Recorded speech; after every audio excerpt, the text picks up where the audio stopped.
Hello everybody, thank you very much for joining my channel again. I don't know how you found me, but I'm really glad that you did. If this is your first time, my name is Katrina and I am a mum of 3 little ones. My eldest is Georgia, she's 8 years old, and the middle child is Jude, he's 7 years old, and then the baby of the house is Julia, she's 3 years old. And I can't forget about my little dog Bobby, who you will always see in the video. He's 7 years old. He's a little ginger toy poodle. So in today's video, you are going to see me tackle absolutely everything and get it all done. This was filmed after a long weekend because we did celebrate St. Patrick's Day. So the children were off school on Monday and Tuesday. So yes, let's just bring you through to some of the highs of the week. So obviously we had St. Patrick's Day and me and the kids had great fun. I took them out the entire day and I'll get into that in a bit to let you know exactly how the day went. But the lows of the week were definitely a cat that was misbehaving really badly and had littered on my artificial grass 2 days in a row. So normally cats will litter and they would obviously find an area where they're quite discreet, maybe in the dark. They dig up, grass and then litter and then try to cover it and hide it. But this cat, oh no. This cat had absolutely no shame. Broad daylight, looking straight up to the camera and thought, look what I'm going to do on your grass. Meanwhile, my dog was barking like mad. I thought it was Amazon, so I didn't actually know that it was the cat doing that. And I have never smelled anything so foul in my life. And even now, it's been, I would say 5 days, I can still smell it. So that was definitely a low point of my week. Actually, I'm going to insert a clip of the culprit. If you do see this cat about, he is a wanted pussy. So back to the weekend. So I had 2 gigs, one on the Saturday, one on the Sunday. So I obviously felt very guilty because I didn't really get to spend much time with the kids. So I did book Monday off, and it is one of our public holidays anyway. So I was able to take that off, spend time with the kids, and we got ready nice and early and went to the first event of the day, which was a bouncy castle event. So there was 10 bouncy castles that the children could play on, and they were able to get free access in along with free popcorn and free candy floss. I mean, the kids were really sugared out and had so much energy. I probably should have had some of the candy floss myself.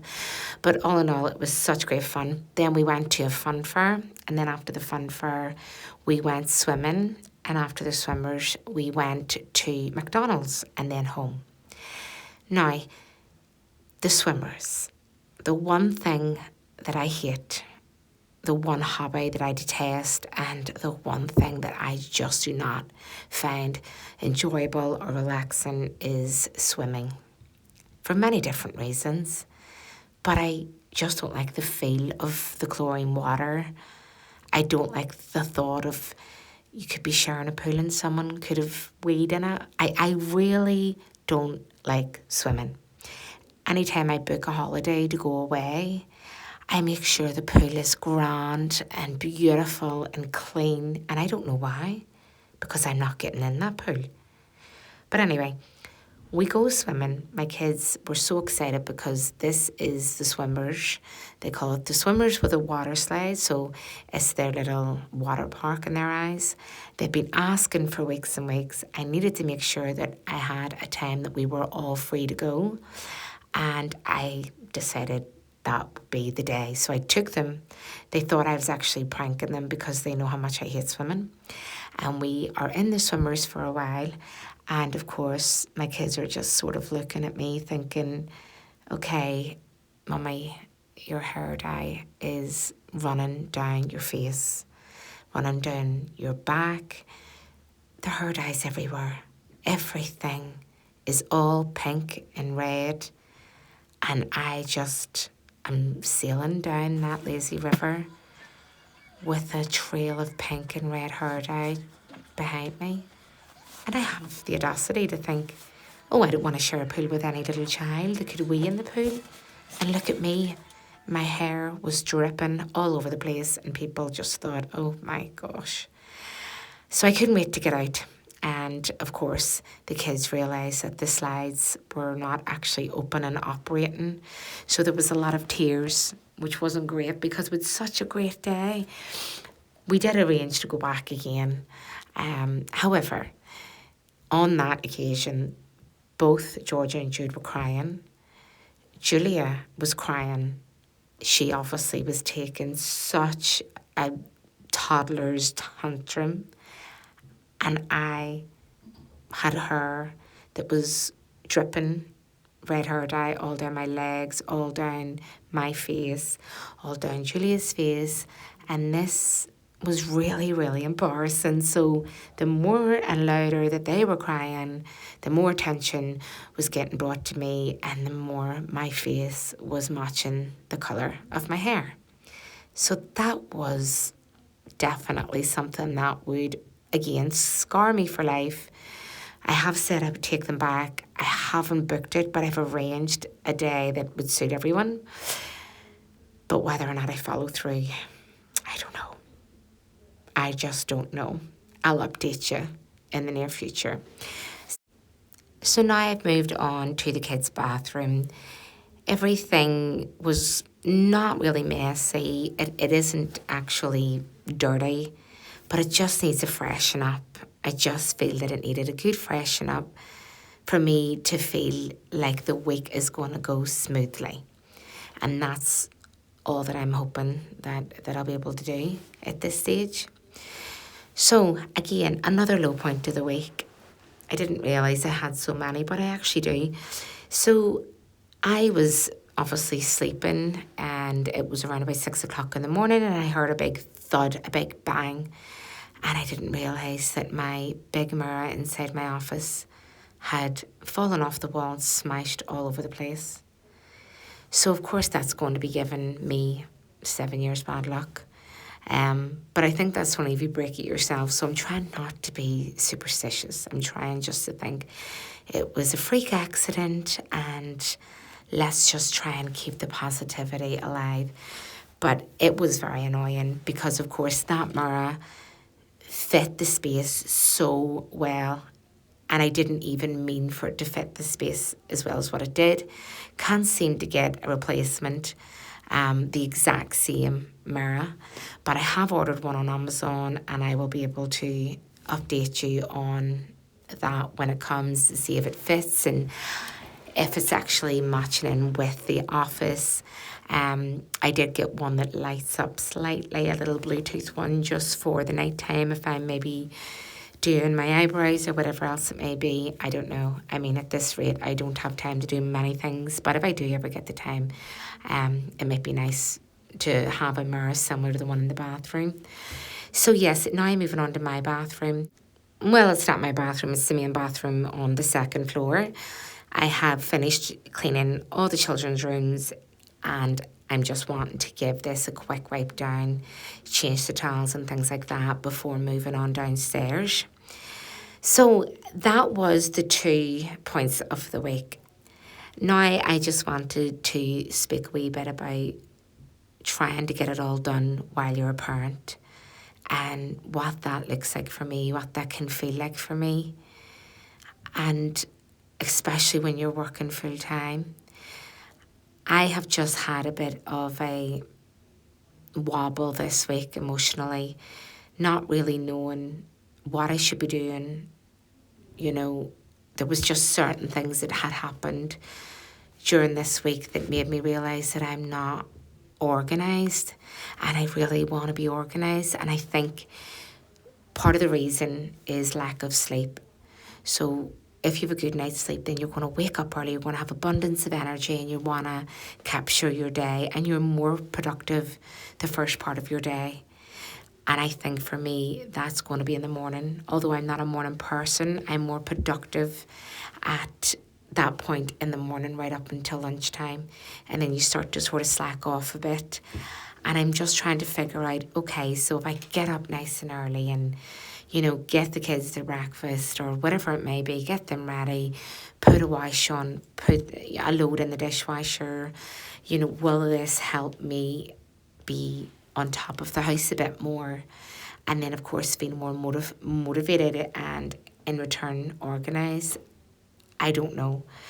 But this week has been, of course, a bit of a write-off, and I think I haven't had good night's sleep, number one. I've been working all weekend, so the Friday and the Saturday. And then, of course, the kids were off school, which throws everything out of the water because, of course, you are fighting with them not to spend so much time on their iPads. Now, they are, at this moment in time, having screen time for 1 hour. Georgia just does this wee thing with her, like her feet and her hands, and she can't stay still, and you'll see her like gripping onto your fist now and again. It's like this little thing that she does. And Julia does the exact same thing. I guess I probably mirrored that too when I was her age.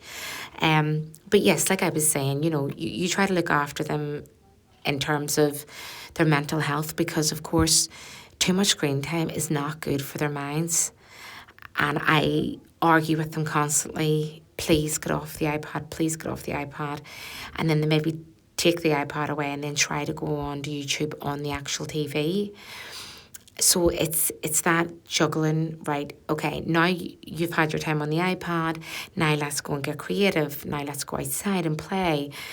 Maybe, do hopscotch, skipping, play football. All the things that you would play as a child and had great enjoyment in. And nowadays I feel kids just want to watch other children play while they're watching them play with their toys on YouTube. And I just find it fascinating. I find it absolutely fascinating. All my children have so many toys, and yet they want to watch people playing with the same toys that they have. It's bizarre. But someone did actually say to me, well, it's kind of like, going out and watching a football match or playing football yourself. I suppose, yeah, it makes sense. But for me, I don't know. How cute is Bobby playing? I had to leave this clip in. He's absolutely adorable. But there's definitely no way he was able to go out and face that cat that I was telling you about earlier. Oh, Bobby's the type of dog that likes to bark like crazy at the window and act all high and mighty. But as soon as you open that door, he would run right behind me in fear of his life. That's just Bobby for you. So everybody gets such a shock when he's barking at the door. They're expecting this massive big dog. And then, of course, whenever you open the door to maybe a postman, delivery man, whatever it may be, or delivery woman, he just shies away and acts like butter wouldn't melt in his mouth. So he definitely is all bark and no action. But that's the way I want him. So as you can see, I'm now emptying my dishwasher, and of course my kitchen had been renovated, so I have my washing machine in the kitchen and my tumble dryer in the kitchen. The renovation happened around 5 years ago, and that door there that you see, the lighter grey door, that's actually a door into a smaller downstairs toilet. And it's great because, of course, when the kids are outside, they just want to come in really quickly to go to the toilet and back out again. They don't want to have to take their shoes off, run up the stairs to the toilet and come back down again. Especially Georgia, because, she'd probably get lost when she goes up there and think, oh, what was I doing? She's just, as I told you before, in a different little world of her own. I recall yesterday, Jude and Georgia were playing out the back, but I had said to Georgia 3 times, Georgia, you need a coat on. You're going to be so cold. You're like your mummy. You don't like the cold. Oh, no, I'm fine. And she goes outside then. 2 minutes later, she comes back in, and obviously she's looking for a coat. And she must have been about 10 minutes looking for this coat. She got distracted up the stairs. Meanwhile, Jude's down the stairs waiting for her to come and play. Georgia, Georgia, have you got lost? Where are you? And I'm like, that's Georgia. That is just Georgia. She's just in a world of her own, and that is the way she is, and I am not going to be able to change her. So I'm just now finishing off this video in my living room. I'm hoovering the fireplace because we do have a wood burner and it can be quite messy. And when I was cleaning the settee, I was surprised by the amount of little snacks underneath the settee, underneath the cushions of the settee, shall I say. I don't really let the kids eat smelly food, and what I mean by that is like cheese and onion crisps, pickled onion, things like that, or like greasy stuff like toast or whatever. But they do have some dry snacks or popcorn, and that's what I found surprising. But I just want to say a big, big thank you again for joining another video of mine. And if you've watched all the way through, thank you again. It really does mean a lot. If you haven't already subscribed, please do. See you on the next one, guys. Bye.